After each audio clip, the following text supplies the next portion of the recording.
Hello students, welcome to Vaghela study channel. વિદ્યાર્થી મિત્રો, જે વિદ્યાર્થીઓ પૂરક પરીક્ષા સામાજિક વિજ્ઞાનની આપવાના હોય તો તેમની માટે વિભાગ ડીના મોસ્ટ આઈએમપી પ્રશ્નો આપેલા છે, તેના જવાબ પણ આપેલા છે. તો આટલા પ્રશ્ન કરી લેવા જેથી તમને વિભાગ ડી આવડી જશે. આ મોસ્ટ આઈએમપી આવશે તે આવતીકાલના પેપરમાં એવા આઈએમપી પ્રશ્નો છે. જો પહેલો સવાલ છે કે ગણિતશાસ્ત્રમાં પ્રગતિ, પ્રાચીન સમયના ગણિતશાસ્ત્રમાં પ્રગતિ કઈ રીતે થઈ હતી? તો આ ગણિતશાસ્ત્રની પ્રગતિને લગતો સવાલ છે. એનો જવાબ પણ છે આર્યભટ્ટ, એ બધાએ જે કંઈ યોગદાન આપેલું છે તેના વિશેનો આખો આ જવાબ છે. જો આટલો આ જવાબ છે. આ તમે વાંચી લેજો, વિડીયો પોઝ કરી અને પાકું કરી નાખજો ખાસ.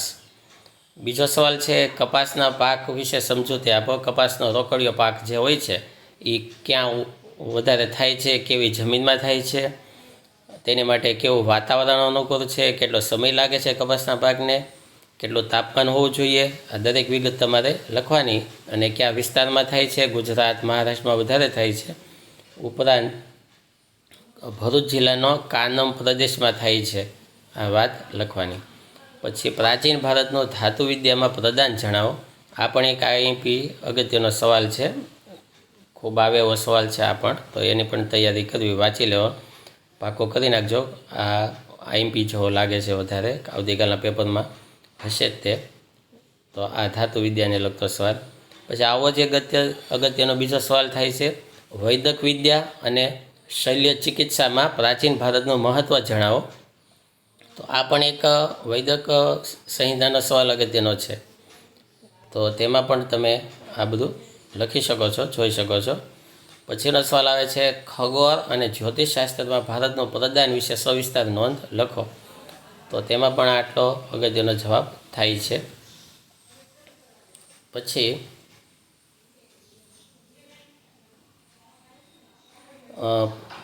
ભારતમાં કૃષિ ક્ષેત્રે ખેત સુધારણા માટેના ટેકનિકલ સુધારા સવિસ્તાર વર્ણવો.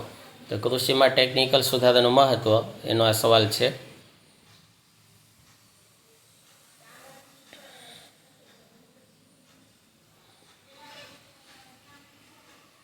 ત્યારબાદ ભારતમાં કૃષિ ક્ષેત્રે થયેલા સંસ્થાગત સુધારા જણાવો. તો આ પણ પરીક્ષામાં આવે એવો અગત્યનો સવાલ છે, ખાસ કરી નાખવો. પછી એવો તે અગત્યનો વિભાગ ડી માટેનો સવાલ છે આ તફાવત આપો. ખરીફ પાક અને રવિ પાકનો તફાવત સમજાવો.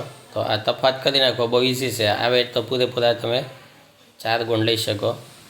પછી આ એક સવાલ અગત્યનો છે કે નીચે એક ચિત્ર આપેલું છે તે કયા કૃષિ પાકનું છે, તેની માટે તાપમાન, વરસાદ, જમીનની અનુકૂળતા, ઉત્પાદક રાજ્યો સમજાવો. તો તેના વિશેનો સવાલ છે. પછી એક ચિત્ર બીજું પણ છે, એ કયા ધાન્ય પાકનું છે. આ ડાંગરનું ચિત્ર છે. ચિત્ર યાદ રાખજો, ચિત્ર જોઈને તમે સવાલના જવાબ લખવાના આવશે. આ એક સવાલ છે કે ભારતમાં ખેતીના મુખ્ય પ્રકારો કેટલા છે, ક્યાં ક્યાં છે, ગમે તે 4 પ્રકારો વિશે લખો. તો આ બધા પ્રકારો જીવન નિર્વાહ ખેતી, શુષ્ક ખેતી, આર્દ્ર ખેતી, સઘન ખેતી વગેરે. પછીનો સવાલ છે કે ગરીબી ઉદ્ભવના કારણો જણાવો. તો આ ગરીબી ઉદ્ભવના કારણો આપેલા છે, તેના વિશે વિગતે સમજાવેલું છે, પાકું કરજો. આઈએમપી સવાલ છે. પછી બેરોજગારીનો અર્થ જણાવી તેના પ્રકારો વિગતે ચર્ચો. તો એનો આ બેરોજગારીનો સવાલ છે, એનો જવાબ લખવાનો. પછી બેરોજગારીના કારણો જણાવો. આ બેરોજગારીના કારણો છે. પછીનો સવાલ અગત્યનો થાય કે ભારતના બંધારણમાં કયા 12 અધિકારોનો સમાવેશ કરવામાં આવ્યો છે. તો એનો પણ આ એક અગત્યનો સવાલ છે, તો એના વિશે પણ લખવું. પછીનો આવો જ સવાલ છે કે એક સામાજિક પ્રવૃત્તિ તરીકે ભ્રષ્ટાચારની સમજ આપો. તો આ ભ્રષ્ટાચાર વિશે સમજ આપો, એનું લખેલું છે. પછી આ બધા નકશા છે, આ મેપ, બરાબર, આ રીતના મેપ છે. તો એ મેપની વિશે બધું લખવાનું છે. જો આ બધા મેપ, અગત્યના 3 મેપ આપેલા છે, તમે આ બધા મેપ પાકા કરી લેજો, બરાબર.